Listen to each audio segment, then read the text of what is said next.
क्या कभी कभी आप भी सोचते हैं कि ये हालात मेरे ही ऐसे क्यों हैं? ये कष्ट मुझे ही क्यों मिल रहे हैं?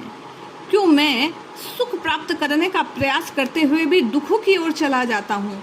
यदि आपके जीवन में भी ये हालात हैं तो एक बार ऋषि पाराशर जी के बतलाए इन उपायों को करने से आप निश्चित ही नारकीय कष्टों से मुक्त हो स्वर्ग के सुखों का भोग यहीं इस पृथ्वी लोक पे कर सकते हैं। विष्णु पुराण के द्वितीय अंश के 6ठे अध्याय में ऋषि पाराशर ने जो उपाय बतलाए उनको करने मात्र से जीव निश्चित ही सुख का पुण्य का भागी होता है।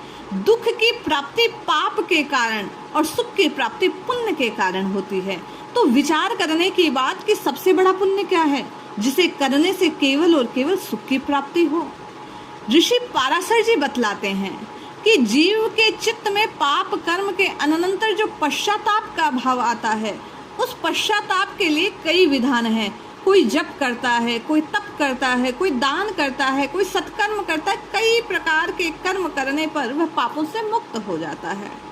किंतु हरि स्मरण एकमात्र परम प्रायश्चित है जिसे करने के बाद कुछ और करने को शेष नहीं रहता।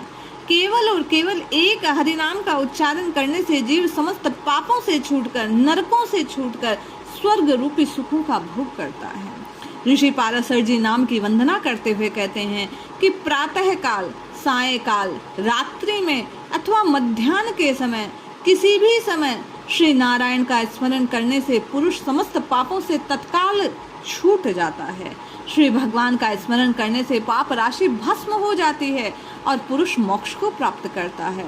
स्वर्ग लाभ उसके लिए विघ्न रूप है, क्योंकि जिसे नाम से प्रीति हो जाती है उसके लिए नाम सर्वोपरि है। फिर वह निष्काम भाव से नाम जपता है।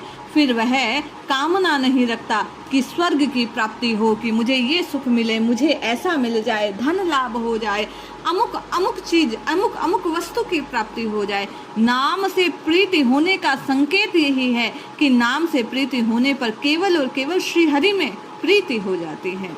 श्री मैत्रेय मुनि से वे कहते हैं कि जिसका चित्त जप, होम, अर्चन आदि से निरंतर भगवान वासुदेव का स्मरण करता है, उसके लिए इंद्र पद कोई विकट बात नहीं, कोई मुश्किल नहीं। लेकिन फिर भी सच्चे भक्त के लिए ये विघ्न के स्वरूप हैं। वह पुनः जन्म मरण के चक्र में डालने वाले हैं, क्योंकि स्वर्ग का सुख भोग कर भी जीव को पुनः इसी मृत्यु लोक में आना पड़ता है। किंतु भगवान का नाम मोक्ष रूपी सर्वोत्तम बीज है। भगवान का नाम जपने से जीव जन्म मरण के चक्र से छूट जाता है और सदा सदा के लिए श्री हरि के ही चरणों में विलीन हो जाता है। वे कहते हैं, मुने, श्री भगवान का अहिर्निश स्मरण करने से पाप क्षीण होने के कारण मनुष्य को कभी भी नरक की प्राप्ति नहीं होती।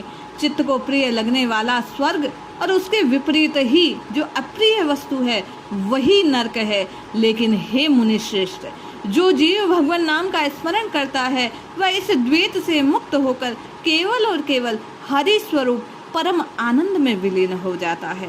पाप और पुण्य, स्वर्ग और नर्क इस द्वैत से मुक्त हो जीव सदा सदा के लिए ईर्ष्या, क्रोध, लोभ, मद से मुक्त हो जाता है। नाम के प्रभाव से वह अपने स्वभाव में स्थित हो जाता है। आत्माराम से उसका योग हो जाता है। ऋषि पाराशर जी कहते हैं, जिस वस्तु की प्रीति है उसकी प्राप्ति न होने पर दुखदायिनी अवस्थाएं होती हैं। क्रोध उत्पन्न होता है, क्षोभ उत्पन्न होता है। उसके विपरीत भगवान का नाम स्मरण करने से जीव सदा सदा के लिए प्रसन्नता का वर्ण करता है, स्वर्ग रूपी सुखों का वर्ण करता है, दुखदायी अवस्थाओं से मुक्त हो जाता है। ज्ञान ही परम ब्रह्म है। परमार्थ के रूप में यही परम सत्य है। अविद्या के नाश से जीव के बंधन नष्ट हो जाते हैं। संपूर्ण ज्ञानमय स्वरूप का ज्ञान हो जाता है। ज्ञान से भिन्न अर्थात परमात्मा से भिन्न कोई वस्तु है ही नहीं। वासुदेव सर्वम का भाव उसके हृदय में पुष्ट हो जाता है। ऋषि पाराशर जी मैत्रेय मुनि से कहते हैं, विद्या, अविद्या, ज्ञान, अज्ञान सबसे मुक्त होने का एक ही साधन है जीव नित्य निरंतर राम राम कृष्ण कृष्ण हरि हरि नारायण के नामों का उच्चारण करे।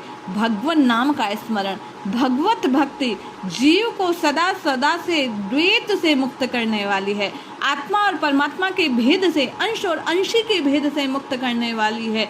जो जीव, जिसे पाराशर कहते हैं, नित्य निरंतर भगवान के नाम का स्मरण करता है, वह अपने ही निज स्वरूप में, उस परम तत्व में, सत्य चित्त आनंद में लीन हो जाता है। इसलिए हम आप भी विष्णु पुराण के द्वितीय अंश के इस छठे अध्याय को श्रवण करने का फल ही यही है कि हम आपकी प्रीति नाम में हो जाए। हम नाम को निरंतर जपने का प्रयास करें, निश्चित लाभ होगा। जय श्री हरि।